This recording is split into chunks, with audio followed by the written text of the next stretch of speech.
नमस्कार मित्रों, आज की हमारी कहानी एक ऐसे भक्त की है जो कि विख्यात हैं, जिनके लिए भगवान श्री कृष्ण बार बार सहायता में जमीन पर आए और उसी में से एक अवसर की यह कहानी जो हम आपको सुनाने जा रहे हैं। जब भगवान को एक नया नाम मिला और भगवान आज भी उसी नाम से गुजरात में पूजे जाते हैं। हालांकि यह कहानी गुजरात की ही है और अपने पूरे भारत में भी विख्यात है।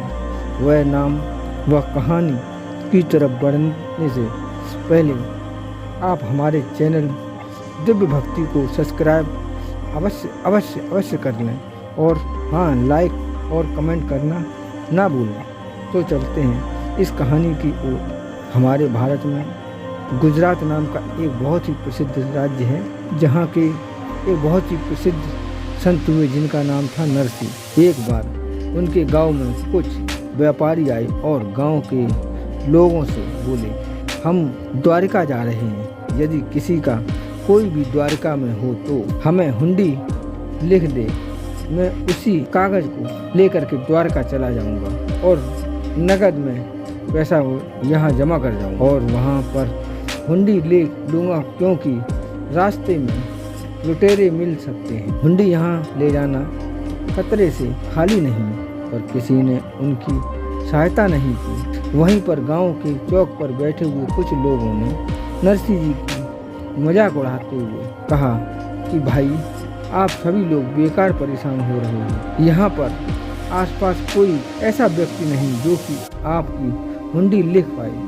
सिवाय एक व्यक्ति के, पर वह लिखेगा नहीं। तो व्यापारियों ने कहा, आप हमें उनका पता बता दें, हम उनके पास जाकर देख लेंगे। लोगों ने कहा, हाँ, हम पता तो बता देंगे, पर आप सभी लोग हमारा नाम बता देंगे तो हमें भी उधार मिलना बंद हो जाएगा। व्यापारियों ने कहा, भाई, हम किसी को कुछ नहीं कहेंगे, बस आप हमारी उनके घर तक पहुंचने में मदद कर दें। तो गाँव वालों ने कहा, तो ठीक है, पर ध्यान रखना कि वह देखने में तो सरल व्यक्ति हैं, पर उनसे बड़ा यहाँ आसपास या दूर दूर तक कोई भी सेठ नहीं है, पर वह बहाना बना देते हैं कि हमारे पास कुछ भी नहीं है, आप जिद कर जाना और लिखवा कर ही मानना। उन गांव के लोगों ने नरसिंह जी के घर की तरफ इशारा करते हुए पता बता दिया। व्यापारी तो नरसिंह जी के घर की तरफ बढ़ गए और वह लोग आपस में ही हंसी उड़ाते हुए ठाके मारने लगे। और नरसिंह जी के घर तो कुछ खाने को भी नहीं था, इसीलिए मनहीन बैठे थे, क्योंकि घर में कुछ खाने के लिए था नहीं और दुकानदार ने भी उधार देने से मना कर दिया था। तभी वह व्यापारी लोग भी वहाँ दरवाजे पर आवाज़ लगाने लगे, हमें नरसिंह जी से मिलना है, क्या नरसिंह जी का मकान यहीं है? नरसिंह जी ने अपना नाम पुकारते सुनकर बाहर निकल कर आए और बोले, भाई, मैं ही नरसिंह हूँ, क्या काम है?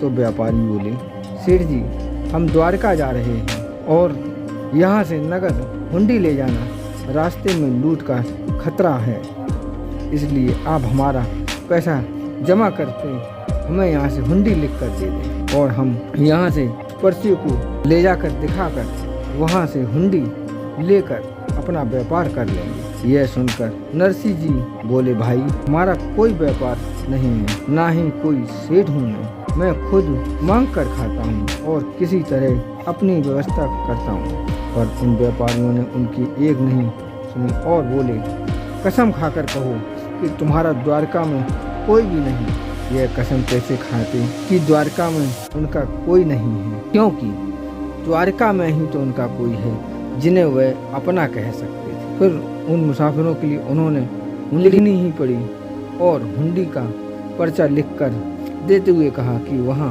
हमारे सांवरिया शाह करके एक फर्म है, वहीं सांवरिया सेठ को यह पर्चा दिखाकर अपना जमा किया हुआ सारा पैसा मिल जाएगा, आप वहाँ से ले लेना। मुसाफिर उस पर्चा को लेकर द्वारका पहुँची। फिर उन्होंने वहाँ बहुत ढूंढा, पर इस नाम की ना फर्म उन्हें कहीं मिली, ना ही कोई सांवरिया सेठ करके व्यक्ति मिला। परेशान व्यापारी बहुत गुस्साए हुए कि यदि उनका कोई नहीं था फिर पर्चा लिख कर ही क्यों दिया।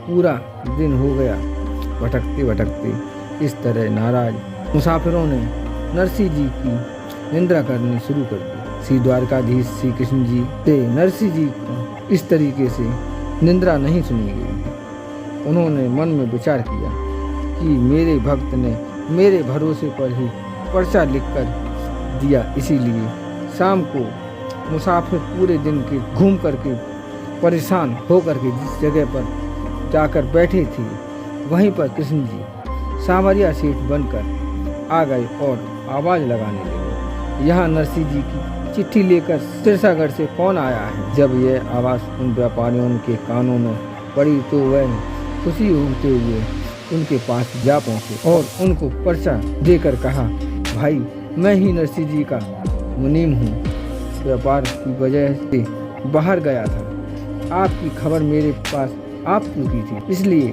आप कुछ भोजन कर लें। और साथ लाए भोजन दिया और उनका जमा किया पैसा का भुगतान भी कर दिया और अंत में एक पत्र देकर कहा कि यह नरसिंह जी को दे देना और मेरी तरफ से राधे राधे कह देना।